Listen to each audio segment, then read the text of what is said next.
Thumbelina by Andrew Lang. There was once a woman who wanted to have quite a tiny little child, but she did not know where to get one from, so one day she went to an old witch and said to her, "I should so much like to have a tiny little child. Can you tell me where I can get one?" "Oh, we have just got one ready," said the witch. "Here is a barley corn for you.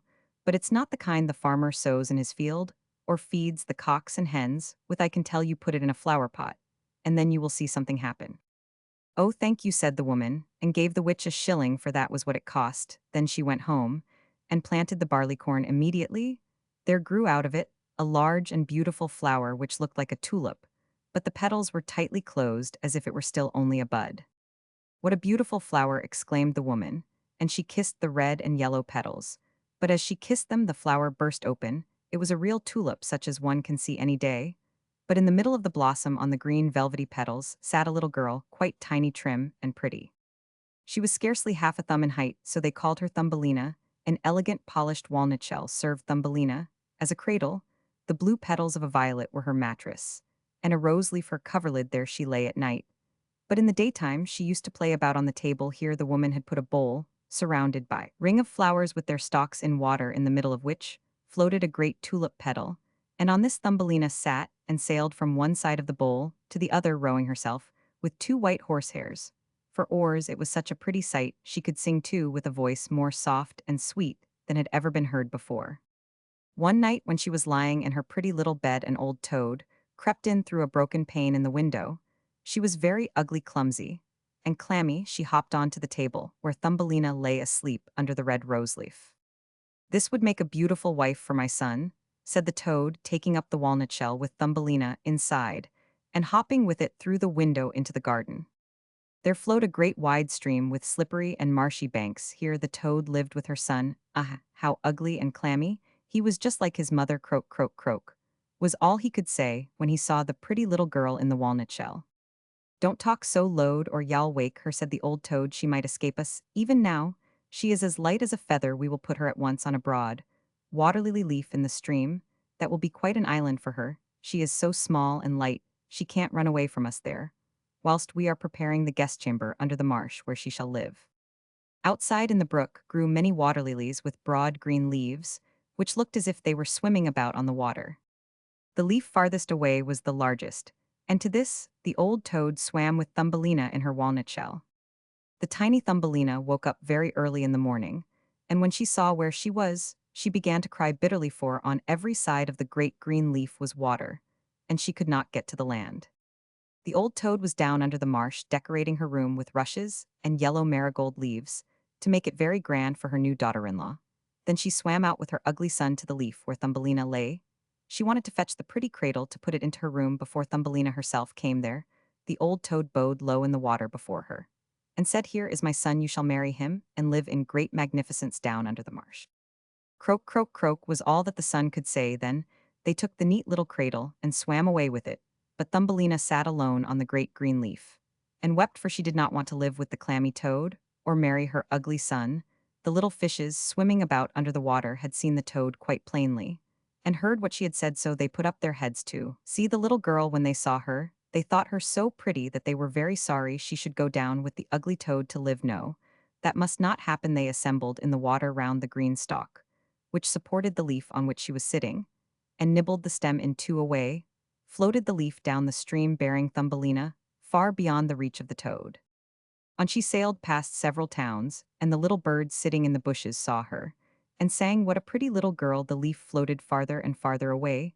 Thus Thumbelina left her native land. A beautiful little white butterfly fluttered above her, and at last settled on the leaf. Thumbelina pleased him, and she too was delighted, for now the toads could not reach her. And it was so beautiful where she was traveling. The sun shone on the water and made it sparkle like the brightest silver. She took off her sash and tied one end round the butterfly. The other end she fastened to the leaf, so that now it glided along with her faster than ever. A great cockchafer came flying past. He caught sight of Thumbelina, and in a moment had put his arms round her slender waist and had flown off with her to a tree. The green leaf floated away down the stream, and the butterfly with it, for he was fastened to the leaf and could not get loose from it. Oh dear, how terrified poor little Thumbelina was when the cockchafer flew off with her to the tree. but she was especially distressed on the beautiful white butterfly's account, as she had tied him fast so that if he could not get away he must starve to death. But the cockchafer did not trouble himself about that. He sat down with her on a large green leaf, gave her the honey out of the flowers to eat, and told her that she was very pretty, although she wasn't in the least like a cockchafer. Later on, all the other cockchafers who lived in the same tree came to pay calls. They examined Thumbelina closely and remarked, "Why, she has only 2 legs, how very miserable."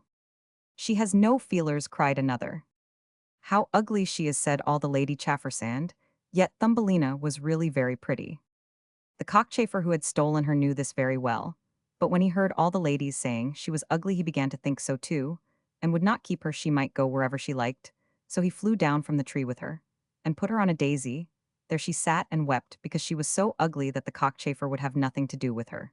And yet she was the most beautiful creature imaginable, so soft and delicate, like the loveliest rose leaf. The whole summer poor little Thumbelina lived alone in the great wood. She plaited a bed for herself of blades of grass, and hung it up under a clover leaf, so that she was protected from the rain. She gathered honey from the flowers for food, and drank the dew on the leaves every morning. Thus the summer and autumn passed, but then came winter, the long cold winter. All the birds who had sung so sweetly about her had flown away. The trees shed their leaves, the flowers died. The great clover leaf, under which she had lived, curled up, and nothing remained of it but the withered stalk. She was terribly cold, for her clothes were ragged, and she herself was so small and thin. Poor little Thumbelina, she would surely be frozen to death. It began to snow, and every snowflake that fell on her was to her as a whole shovelful thrown on one of us, for we are so big. And she was only an inch high. She wrapped herself round in a dead leaf, but it was torn in the middle, and gave her no warmth. She was trembling with cold. Just outside the wood where she was now living lay a great cornfield, but the corn had been gone a long time. Only the dry, bare stubble was left standing in the frozen ground. This made a forest for her to wander about in. All at once she came across the door of a field mouse who had a little hole under a cornstalk there. The mouse lived warm and snug, with a storeroom full of corn, a splendid kitchen and dining room. Poor little Thumbelina went up to the door and begged for a little piece of barley, for she had not had anything to eat for the last 2 days. "Poor little creature," said the field mouse, for she was a kind-hearted old thing, "at the bottom, come into my warm room, and have some dinner with me." As Thumbelina pleased her, she said, "As far as I am concerned, you may spend the winter with me, but you must keep my room clean and tidy, and tell me stories, for I like that very much."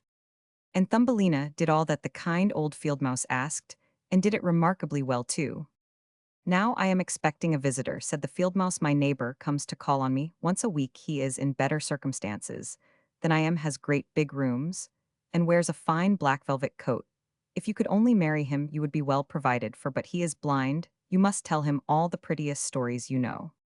But Thumbelina did not trouble her head about him, for he was only a mole. He came and paid them a visit in his black velvet coat. "He is so rich and so accomplished," the field mouse told her.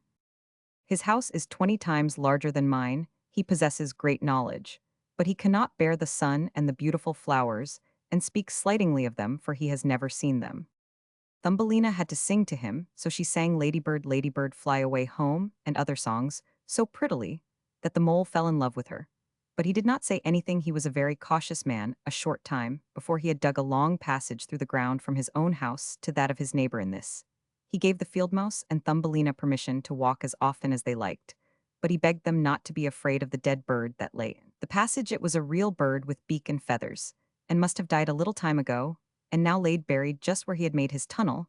The mole took a piece of rotten wood in his mouth, for that glows like fire in the dark, and went in front, lighting them through the long dark passage. When they came to the place where the dead bird lay, the mole put his broad nose against the ceiling, and pushed a hole through so that the daylight could shine down. In the middle of the path lay a dead swallow, his pretty wings pressed close to his sides, his claws and head drawn under his feathers. The poor bird had evidently died of cold. Thumbelina was very sorry, for she was very fond of all little birds. They had sung and twittered so beautifully to her all through the summer.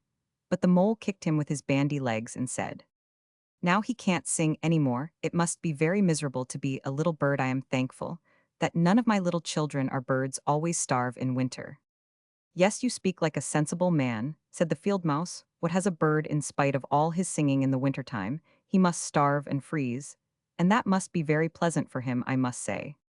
Thumbelina did not say anything, But when the other two had passed on, she bent down to the bird, brushed aside the feathers from his head, and kissed his closed eyes. Gently, perhaps, it was he that sang to me so prettily in the summer, she thought, how much pleasure he did give me, dear little bird. The mole closed up the hole again, which let in the light, and then escorted the ladies home. But Thumbelina could not sleep that night, so she got out of bed and plaited a great big blanket of straw, and carried it off and spread it over the dead bird, and piled upon it thistledown as soft as cotton wool, which she had found in the field mouse's room, so that the poor little thing should lie warmly buried. Farewell, pretty little bird, she said, farewell, and thank you for your beautiful songs in the summer when the trees were green, and the sun shone down warmly on us then. She laid her head against the bird's heart. But the bird was not dead, he had been frozen, but now that she had warmed him, he was coming to life again. In autumn the swallows fly away to foreign lands, but there are some who are late in starting, and then they get so cold that they drop down as if dead, and the snow comes and covers them over. Thumbelina trembled, she was so frightened, for the bird was very large in comparison with her, sylphinly an inch high. But she took courage, piled up the down more closely over the poor swallow, fetched her own coverlid, and laid it over his head. Next night she crept out again to him. There he was alive, but very weak. He could only open his eyes for a moment, and look at Thumbelina, who was standing in front of him with a piece of rotten wood in her hand, for she had no other lantern. Thank you, pretty little child, said the swallow to her. I am so beautifully warm soon, I shall regain my strength, and then I shall be able to fly out again into the warm sunshine. Oh, she said, it is very cold outside, it is snowing and freezing. Stay in your warm bed, I will take care of you. Then she brought him water in a kettle, which he drank, after which he related to her how he had torn one of his wings on a bramble, so that he could not fly as fast as the other swallows, who had flown far away to warmer lands. So at last he had dropped down exhausted, and then he could remember no more. The whole winter he remained down there, and Thumbelina looked after him, and nursed him tenderly. Neither the mole nor the field mouse learnt anything of this, for they could not bear the poor swallow. When the spring came, and the sun warmed the earth again, the swallow said farewell to Thumbelina, who opened the hole in the roof for him, which the mole had made. The sun shone brightly down upon her, and the swallow asked her if she would go with him. She could sit upon his back. Thumbelina wanted very much to fly far away into the green wood, but she knew that the old field mouse would be sad if she ran away. No, I must come, she said. Farewell, dear good little girl, said the swallow, and flew off into the sunshine. Thumbelina gazed after him, with the tears standing in her eyes, for she was very fond of the swallow. Tweet, tweet, sang the bird, and flew into the green wood. Thumbelina was very unhappy. She was not allowed to go out into the warm sunshine. The corn which had been sowed in the field over the field mouse's home grew up high into the air, and made a thick forest for the poor little girl, who was only an inch high. Now you are to be a bride, Thumbelina, said the field mouse, for our neighbor has proposed for you. What a piece of fortune for a poor child like you now. You must set to work at your linen for your dowry, for nothing must be lacking, if you are to become the wife of our neighbor, the mole. Thumbelina had to spin all day long, and every evening the mole visited her, and told her that, when the summer was over, the sun would not shine so hot now, it was burning the earth as hard as a stone. Yes, when the summer had passed they would keep the wedding. But she was not at all pleased about it, for she did not like the stupid mole. Every morning, when the sun was rising, and every evening when it was setting, she would steal out of the house door, and when the breeze parted the ears of corn, so that she could see the blue sky through them, she thought how bright and beautiful it must be outside, and longed to see her dear swallow again. But he never came. No doubt he had flown away far into the great green wood. By the autumn Thumbelina had finished the dowry. In 4 weeks you will be married, said the field mouse. Don't be obstinate, or I shall bite you with my sharp white teeth. You will get a fine husband. The king himself has not such a velvet coat. His storeroom and cellar are full, and you should be thankful for that. Well, the wedding day arrived. The mole had come to fetch Thumbelina to live with him, deep down under the ground, never to come out into the warm sun again, for that was what he didn't like. The poor little girl was very sad, for now she must say goodbye to the beautiful sun. Farewell, bright sun, she cried, stretching out her arms towards it, and taking another step outside the house, for now the corn had been reaped, and only the dry stubble was left standing. Farewell, farewell, she said, and put her arms round a little red flower that grew there. Give my love to the dear swallow when you see him. Tweet, tweet sounded in her ear all at once. She looked up. There was the swallow flying past. As soon as he saw Thumbelina, he was very glad. She told him how unwilling she was to marry the ugly mole, as then she had to live underground where the sun never shone, and she could not help bursting into tears. "The cold winter is coming now," said the swallow. "I must fly away to warmer lands. Will you come with me? You can sit on my back, and we will fly far away from the ugly mole and his dark house over the mountains to the warm countries, where the sun shines more brightly than here, where it is always summer. And there are always beautiful flowers. Do come with me, dear little Thumbelina, who saved my life when I lay frozen in the dark tunnel." "Yes, I will go with you," said Thumbelina, and got on the swallow's back with her feet on one of his outstretched wings. Up he flew into the air over woods and seas, over the great mountains, where the snow is always lying. And if she was cold, she crept under his warm feathers, only keeping her little head out to admire all the beautiful things in the world. Beneath, at last, they came to warm lands. There the sun was brighter, the sky seemed twice as high, and in the hedges hung the finest green and purple grapes. In the woods grew oranges and lemons, the air was scented with myrtle and mint. And on the roads were pretty little children running about and playing with great gorgeous butterflies. But the swallow flew on farther, and it became more and more beautiful under the most splendid green trees. Besides a blue lake stood a glittering white marble castle. Vines hung about the high pillars. There were many swallows' nests, and in one of these lived the swallow who was carrying Thumbelina. "Here is my house," said he, "but it won't do for you to live with me. I am not tidy enough to please you. Find a home for yourself. In one of the lovely flowers that grow down there now, I will set you down, and you can do whatever you like." "That will be splendid," said she, clapping her little hands. There lay a great white marble column, which had fallen to the ground and broken into three pieces, but between these grew the most beautiful white flowers. The swallow flew down with Thumbelina and set her upon one of the broad leaves, but there, to her astonishment, she found a tiny little man sitting in the middle of the flower, as white and transparent as if he were made of glass. He had the prettiest golden crown on his head, and the most beautiful wings on his shoulders. He himself was no bigger than Thumbelina. He was the spirit of the flower. In each blossom there dwelt a tiny man or woman, but this one was the king over the others. "How handsome he is," whispered Thumbelina to the swallow. The little prince was very much frightened at the swallow, for in comparison with one so tiny as himself, he seemed a giant. But when he saw Thumbelina, he was delighted, for she was the most beautiful girl he had ever seen. So he took his golden crown from off his head and put it on hers, asking her name and if she would be his wife, and then she would be queen of all the flowers. Yes, he was a different kind of husband to the son of the toad and the mole with the black velvet coat. So she said yes to the noble prince, and out of each flower came a lady and gentleman, each so tiny and pretty that it was a pleasure to see them.